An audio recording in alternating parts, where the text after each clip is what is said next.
Hai semua, saya Fani. Dan saya Ardit. Kami berdua adalah pendeta. Dan kami pasangan suami istri.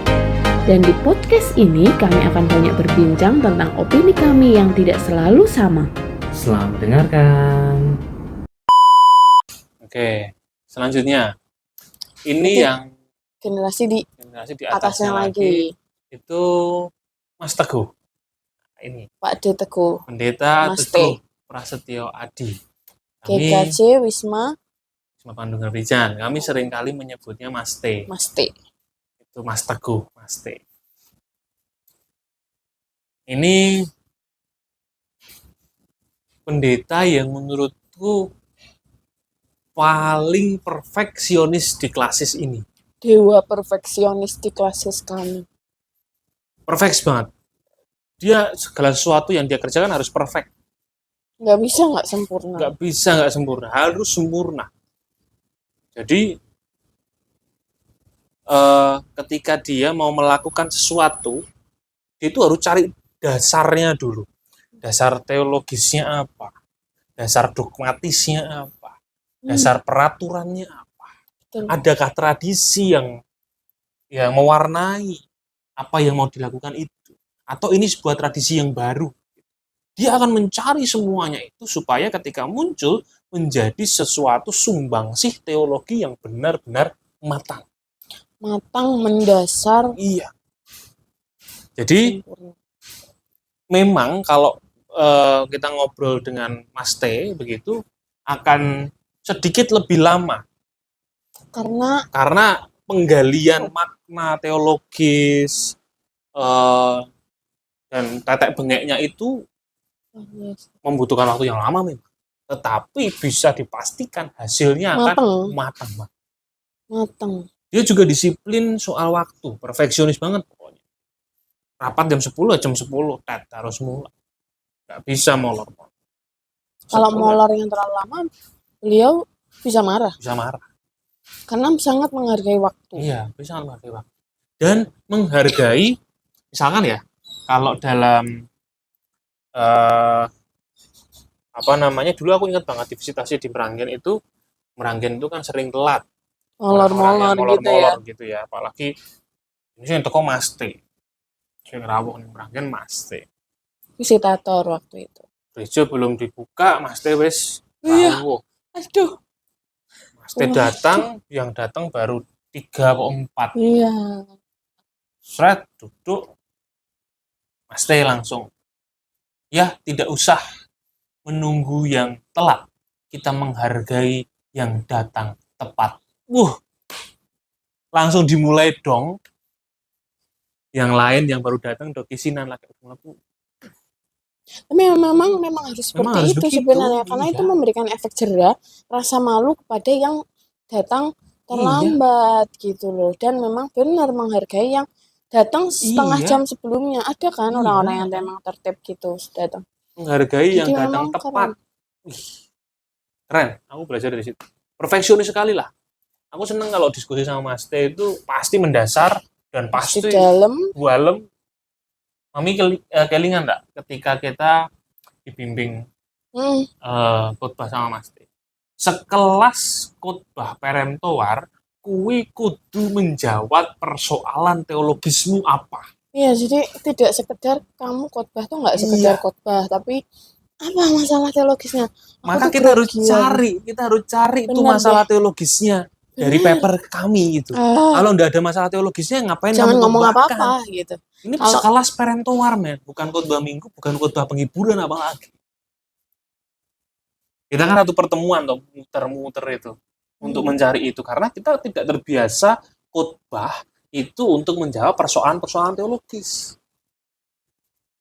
Iya kan? Khotbah ya, berikan khotbah yang baik aja gitu. Yang menyentuh. Nah, ini enggak. Ketika kamu berbicara sesuatu harus ada permasalahan teologis yang kamu jawab. Itu jeru banget. Tahu nggak, Papi? Semoga Pak Teguhnya nggak lihat ini ya.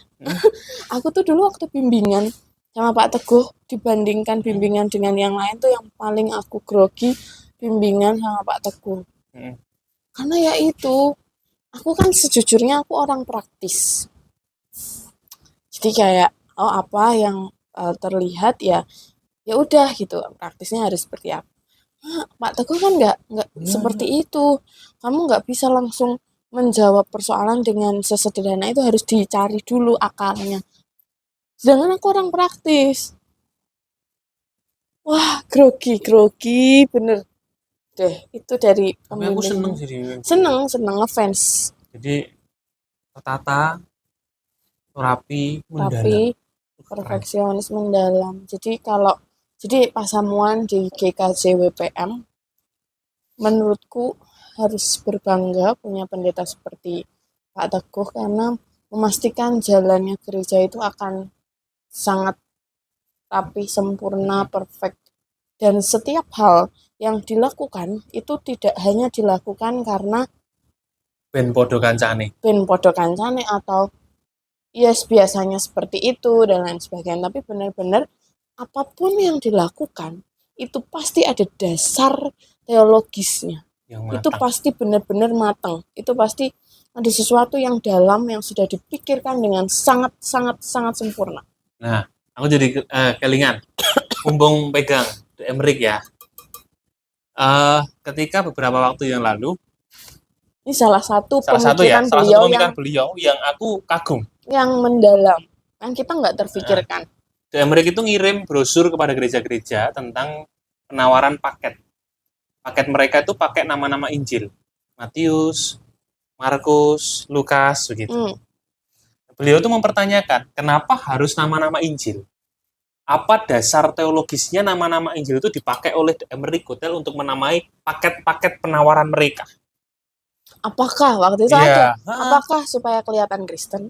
Apakah gitu? Ada. Aku menanggapi, loh, masalahnya apa, Mas T? Aku perlu tahu untuk apa ya? Aku butuh tahu dasarnya apa. Kenapa kok hal kayak gini dipertanyakan gitu?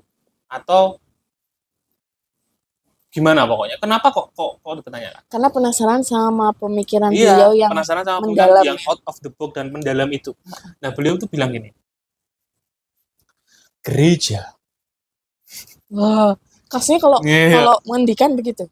Gereja itu, apalagi gereja Protestan, seringkali mencampur adukan sesuatu yang sakral dan profan. Sudah sampai di situ pemikirannya.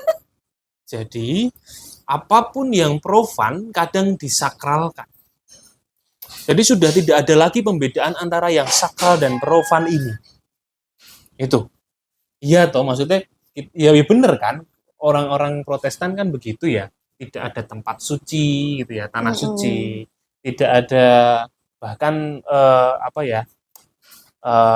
mimbar gereja pun tidak seperti teman-teman Katolik yang ya itu dianggap benar-benar suci ya. Wong Protestan yo ora to mimbar sekolah minggu ini naik-naik juga enggak apa gitu. Roti perjamuan bar kuwi dienggo ngemil ya ora masalah. Tapi Katolik kan enggak.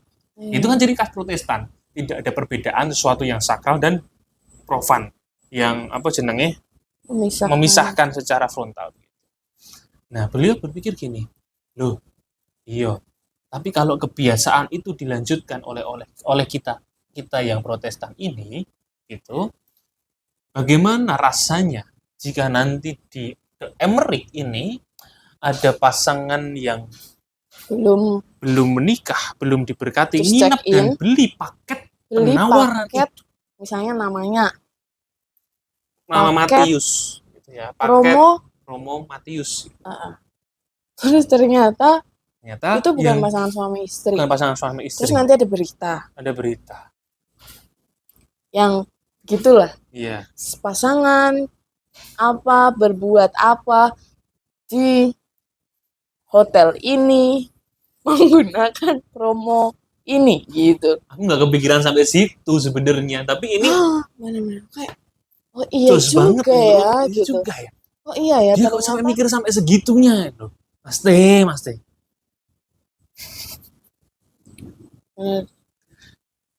Dan kalau di acara di rapat atau di persidangan beliau sudah berbicara dan ternyata ada yang tidak beres, ada masalah atau ada sesuatu yang nggak beres, beliau menanggapi sudahlah, itu pasti benar-benar masalah yang yang sudah tidak bisa ditolerir.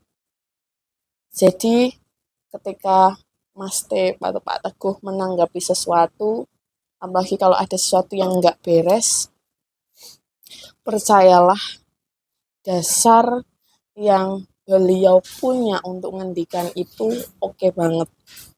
Kayak no debat gitu loh. Iya. Kami ngefans. Dan beliau lantang sekali juga ketika ngendikan. Dia berani sekali untuk mengatakan apa yang benar jika memang ada sesuatu yang salah. Tanpa tedeng-aleng-aleng, tidak peduli siapa yang menjadi lawannya. Kalau salah ya emang harus dikatakan salah. Iya. Dan kami ngefans. Yeah. Kami berdua ngefans juga. Jadi sama semua kolega kami di kelas ini kami ngefans. Termasuk juga kepada Pak Teguh. Oke. Gitu. Itu Pak Teguh. Nah, itu Pak Teguh. Yang lebih sepuh lagi di itu atasnya ada yang sezaman dia mungkin ya. Pak Anung, Pak Bin, di atasnya sama Suwargi Pak Nathan mungkin. Iya. Yang ini emeritusnya hampir barengan ya. Pak Bin dulu apa Pak Nathan dulu sih? Ya Pak Nathan toh emeritusnya Pak Nathan dulu. Iya. Suwargi Pak Nathan itu pendeta GKJ Demak. Yang meninggal beberapa waktu yang lalu. Kapundut. Menimbulkan kesedihan luar biasa bagi kami juga berduka di teman-teman koleganya di Klasis Semarang Timur, karena beliau ini pendeta yang cukup aktif di Klasis, pendeta yang secara dandanan jasmaniah ya, pakaiannya itu selalu rapi terus. Dan ketika mengajar itu, kami juga rapi, mengajar kami itu rapi, bimbing kami itu rapi. Maksudnya rapi itu dalam artian tugasnya, bahan pertemuannya itu rapi sekali beliau. Kumpulkan tugas 1 hari sebelum pembimbingan. Iya. Kalau kami belum mengumpulkan juga tidak dimarahi, tapi dikontak. Ayo Mas, Mbak, tugasnya mana? Saya harus membaca dulu sebelum besok kita bimbingan. Nanti sudah dibaca, beliau print. Kami kan biasanya kirimnya soft file atau kami soft file. Beliau akan print sendiri, kemudian akan dibaca urut per kata, dicoret-coret. Nanti ketika 1 hari setelahnya kami datang ke sana, itu sudah ada catatan. Rapi. Dan paling hafal TGTL. Iya. Dan PPA. Hafal. Dia apal sekali peranatan. Benar. Itu Pak Nathan. Kami juga sangat ngefans. Menghormati Suwargi Pak Nathan. Dan kami masih berduka sampai saat ini. Oke, terus yang berikutnya tuh siapa Pak Wei? Pak Bin. Pak Bin ya. Iya. Pak Bin itu adalah pendeta emeritus di GKJ Meranggen. Jadi kolega persisnya Papi. Iya, seniorku. Pak Bin itu unik juga. Pak Bin itu kalau kita analogikan hubungan relasi antara pendeta dan jemaat itu seperti ayah dan anaknya. Pak Bin itu tipe ayah yang sangat sukses mendidik anaknya menurutku. Jadi menjadikan anak itu sangat mandiri. Iya.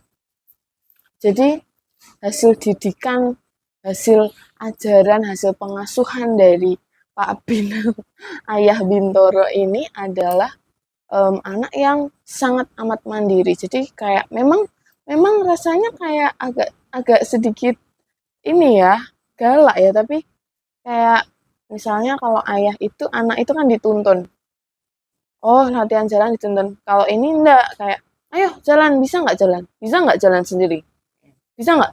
Oh bisa nih, jalan. Iya, betul. Saya naik sepeda itu kan dipegangin terus atau apa. Ini ya sesekali aja dipegangin terus. Ayo, bisa nggak? Bisa nggak naik sepeda? Gitu. Dan memang hasilnya adalah anak-anak yang kuat, yang mandiri, yang benar-benar wantek gitu loh. bertahan di dunia yang seperti ini gitu. Iya, betul. Jadi itu analogi ya, itu hanya analogi. Tipe ayah yang seperti itu menghasilkan Pasamuan Meranggen, GKJ Meranggen itu jemaatnya kuat, mandiri. Iya. Itu yang keduanya, beliau itu nata organisasi gereja itu menurutku sudah oke banget gitu loh. Aku tinggal melanjutkan aja apa yang beliau tanamkan gitu. Jadi segala sesuatunya itu sudah dalam tanda kutip sudah mapan sebenarnya. Aku tinggal moles-moles sedikit, tinggal melanjutkan apa yang beliau sudah tata di awal. Jadi menak kayak aku. Itu Pak Pendeta Emeritus Bintoro. Selanjutnya ada lagi yang sezaman begitu ya. Itu Pak Pendeta Anung. Pak Pendeta Anung Trirumantio. Itu adalah pendeta emeritus dari GKJ Togosari. Belum emeritus ya. Ketika kami take video ini, buat video ini belum emeritus. Emeritusnya, ibadah nanti. Emeritusnya itu nanti Februari 2025. Jadi ini seniornya Mami di Togosari. Beliau itu menurutku pendeta yang sangat baik hati dan kemampuan berbaginya luar biasa. Karena ketika kami tinggal di rumah emeritus di Suhada begitu, jadi kami dulu awalnya menempati rumah emeritus beliau karena beliau masih aktif di pastori utama di depan gereja. Kami meninggali rumah emeritus. Dan di depan rumah emeritus itu ada pohon kelengkeng ya di taman yang ditanam oleh Pak Anung sendiri. Jadi ketika pohon itu berbuah untuk pertama kalinya, biasanya buah sulungnya itu biasanya orang-orang yang menanam pohon itu pengen merasakan buah sulungnya gitu ya.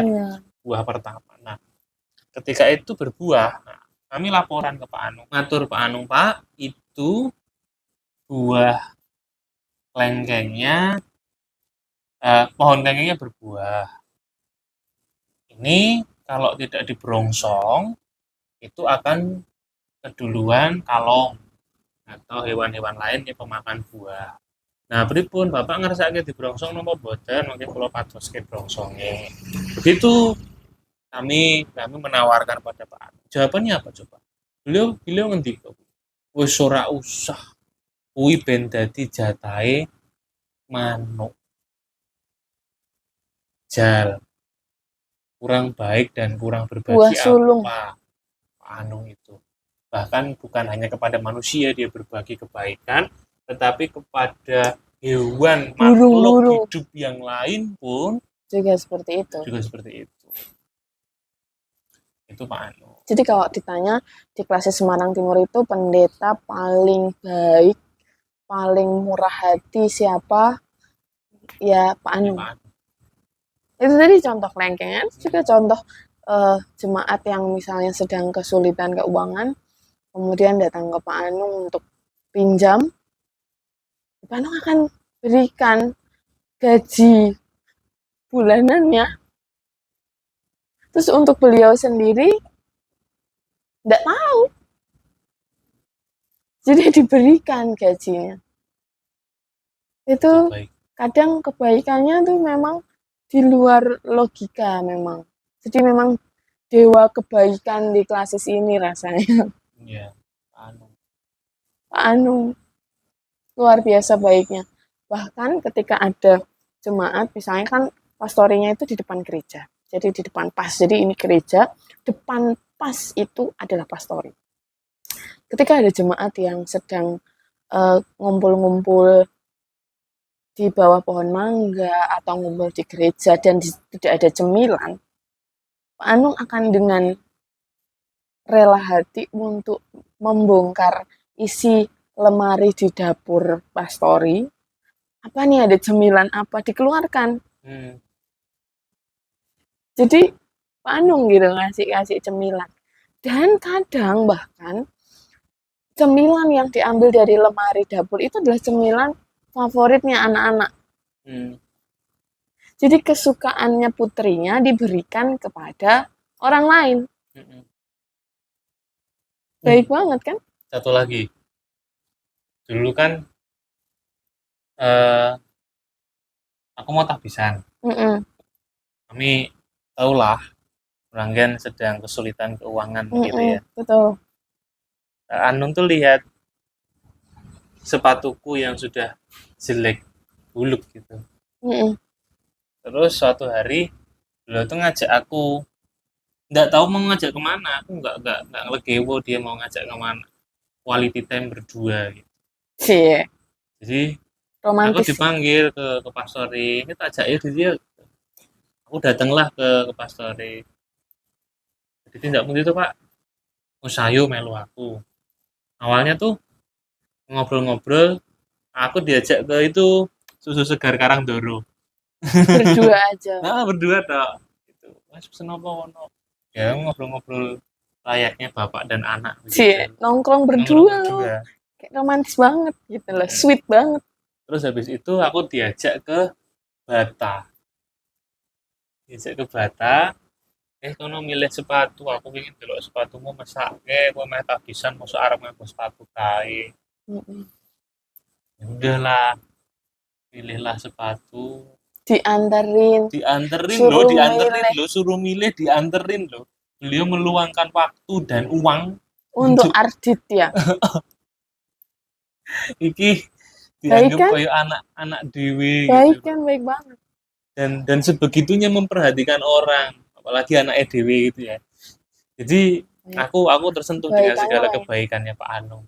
Di saat Pak Anung tahu bahwa Meranggen sedang kesulitan secara keuangan, sedang berjuang begitu, dan mungkin juga tidak menjadi perhatian dari gereja, dari Meranggen bahwa sepatunya Mas Adit seperti aku juga merasa nggak kepikiran untuk akan ganti sepatu itu.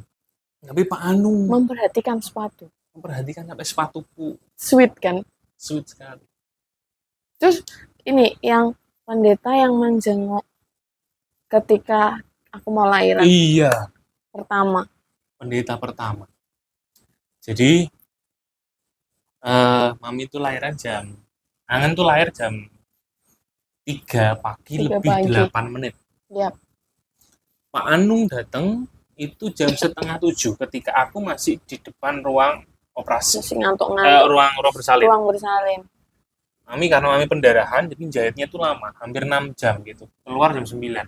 Padahal keluar ruang bersalin jam 9 dan padahal Angen lahirnya jam 3 gitu. 6:30 aku ngantuk karena nggak tidur semalam atau 2 hari malah nggak tidur. Nunggu di depan ruang di depan ruang aku ngantuk. Ini tahu-tahu dirangkul sama Pak Anung. Gimana coba praktek? Ini dia. Iya. Lancar toh? Aku kaget karena aku tidur sebenarnya. Aku tidur gitu. Iya. Oh nggih Pak. Ini kayaknya belum selesai dari jam 3 tadi. Yo wis ora apa-apa mesti HP kok. Sweet banget Pak Anung. Jadi physical touch juga ya? Iya, ora apa-apa yo. So. Iya, enggak apa-apa. Terus ditangani karo bidan-bidan, karo dokter barang dokternya jare yo rene. Dan agak telat sih. Dokternya. Pak Anungnya kan enggak ada telat. Dan aku memang bernasar dalam diriku sendiri.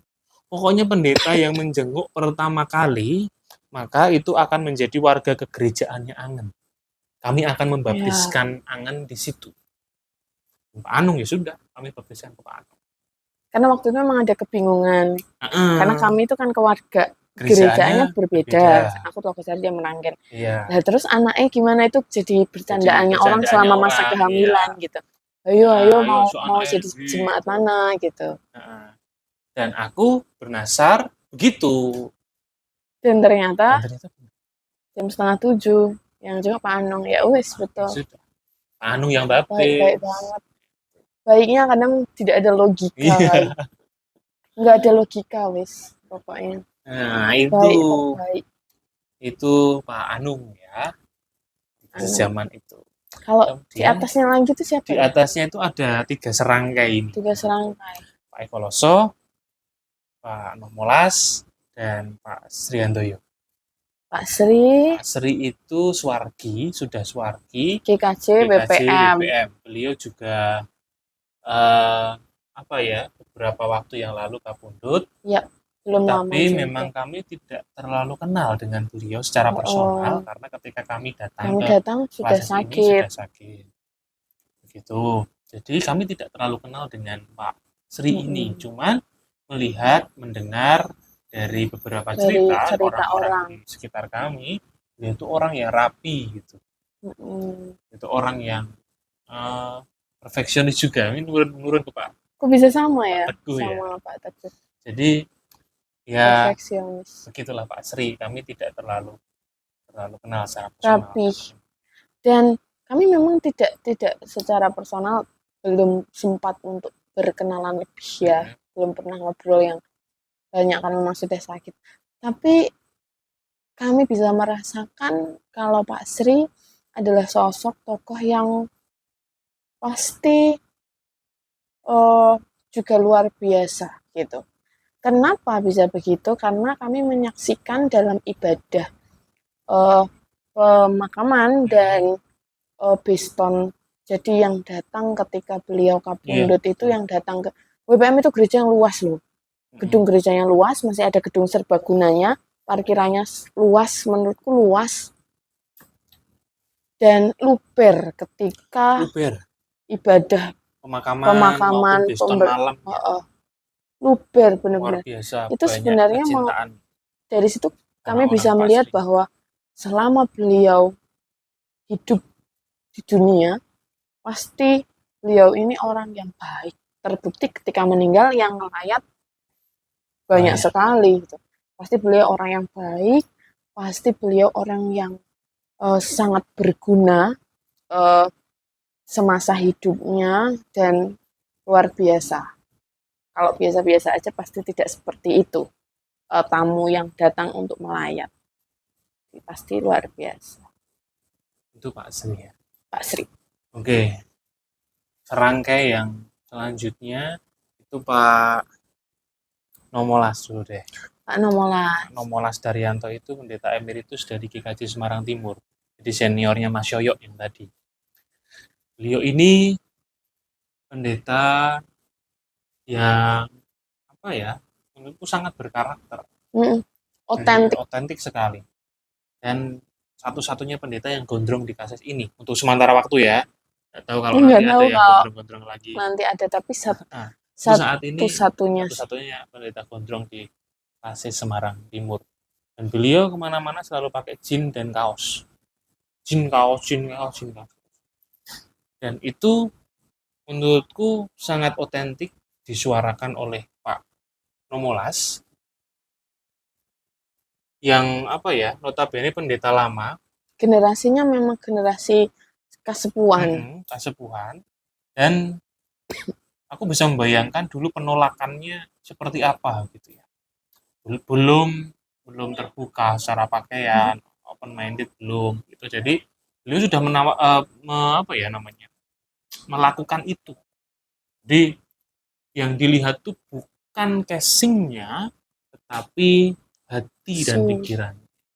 Itu. Jadi maka dia pakai jin, pakai kaos. Jadi sebenarnya kalau untuk generasi kita, generasi kami ke bawah, pakai kaos dan pakai jin itu biasa. Tapi yang menjadi tidak biasa adalah Bapak Pendeta Emeritus Nomolas Daryanto ini pakai kaos dan jin di eranya beliau. Itu nggak biasa. Itu mendobrak gambar diri pendeta itu, yang pendeta itu harus selalu pakai batik lengan panjang, rapih gitu, harus enggak. Beliau mendobrak itu gitu. Jadi keren. Itu generasi kasepuhan loh. Dan ini memuluskan kami yang muda-muda ini untuk pakai jin dan kaos. Kebebasan.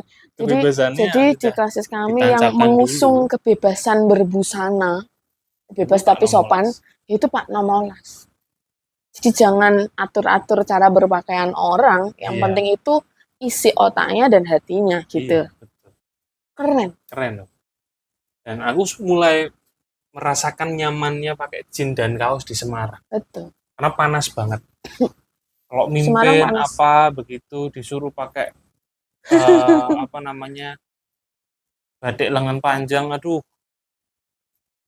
kayaknya akan banyak keringatku yang Sauna. mengucur deras, sauna gitu. Apalagi aku gampang berkeringat ya, jadi Benar, benar, akan benar. akan menjadi suatu yang mungkin menurutku membebani gitu. Karena kan tidak fokus pada isi materi yang ku Betul, sampaikan, betul. tetapi Malah fokusnya pada piye carane bendak keringetan gitu. jadi kalau di era sekarang 2024 masih ada yang mengatur-ngatur bagaimana berbusana harus Iya, begini dan begitu, kayaknya memang perlu sowan ke Pak iya Nomola supaya betul. dijelaskan bahwa yang penting itu bukan itu. Nah, Oke, itu Pak Pak Nomolas. Nomolas. Dan yang terakhir ya ini ya. Sepertinya ya, Yang terakhir ini Pak Pendeta Emeritus Eko Loso Purwibowo. GKJ Genuk. Ya, dia pendeta emeritus dari GKJ Genuk, seniornya Mas Wawan tadi. Ya, Ini pendeta yang tetap eksis hingga saat ini walaupun sudah emeritus. Ini keren. Sibuk sekali. Dia pendeta yang ngantepi timbalanipun Gusti. Dia dulu sudah PNS, tapi meninggalkan dunia PNS ke-PNS-annya untuk untuk menjadi jadi pendeta. pelayan. Yang mungkin secara finansial, Wah, secara jauh. cuan, tidak worth it. Kowe wis PNS, jur dadi pendeta.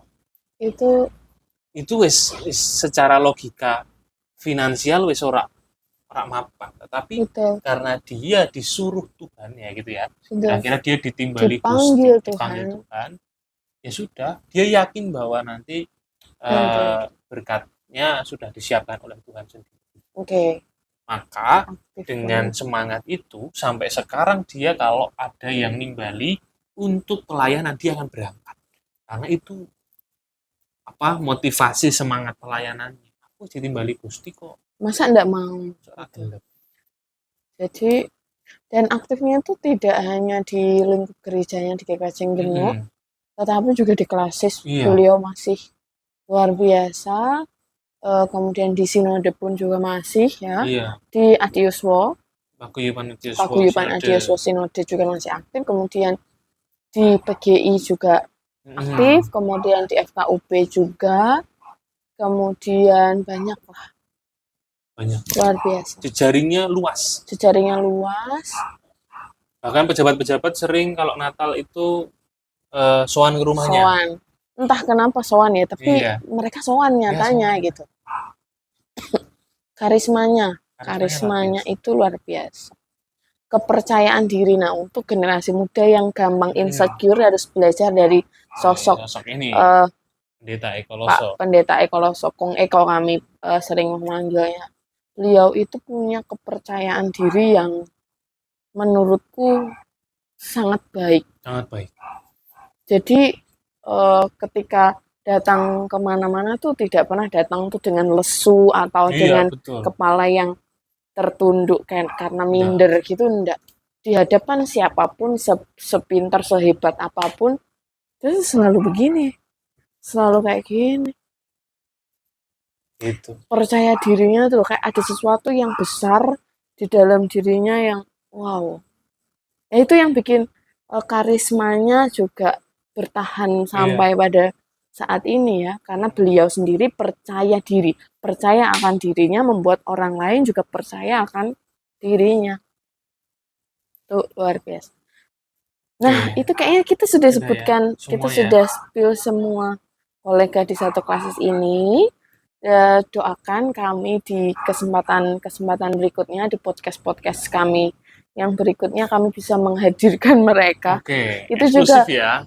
Itu juga kalau mereka kerso. Iya, kalau mereka kerso untuk bukan diwawancara ya, diajak berbincang-bincang santai seperti ini. Betul, karena memang podcast ini tidak cuan ya. Jadi memang ini nggak ada penghasilan apapun dari YouTube, dan memang kami murni pengen menghadirkan sesuatu yang semoga berguna. Jadi Semoga saja siapapun yang kami ajak untuk datang ke Jejak Karya Podcast ini kerso.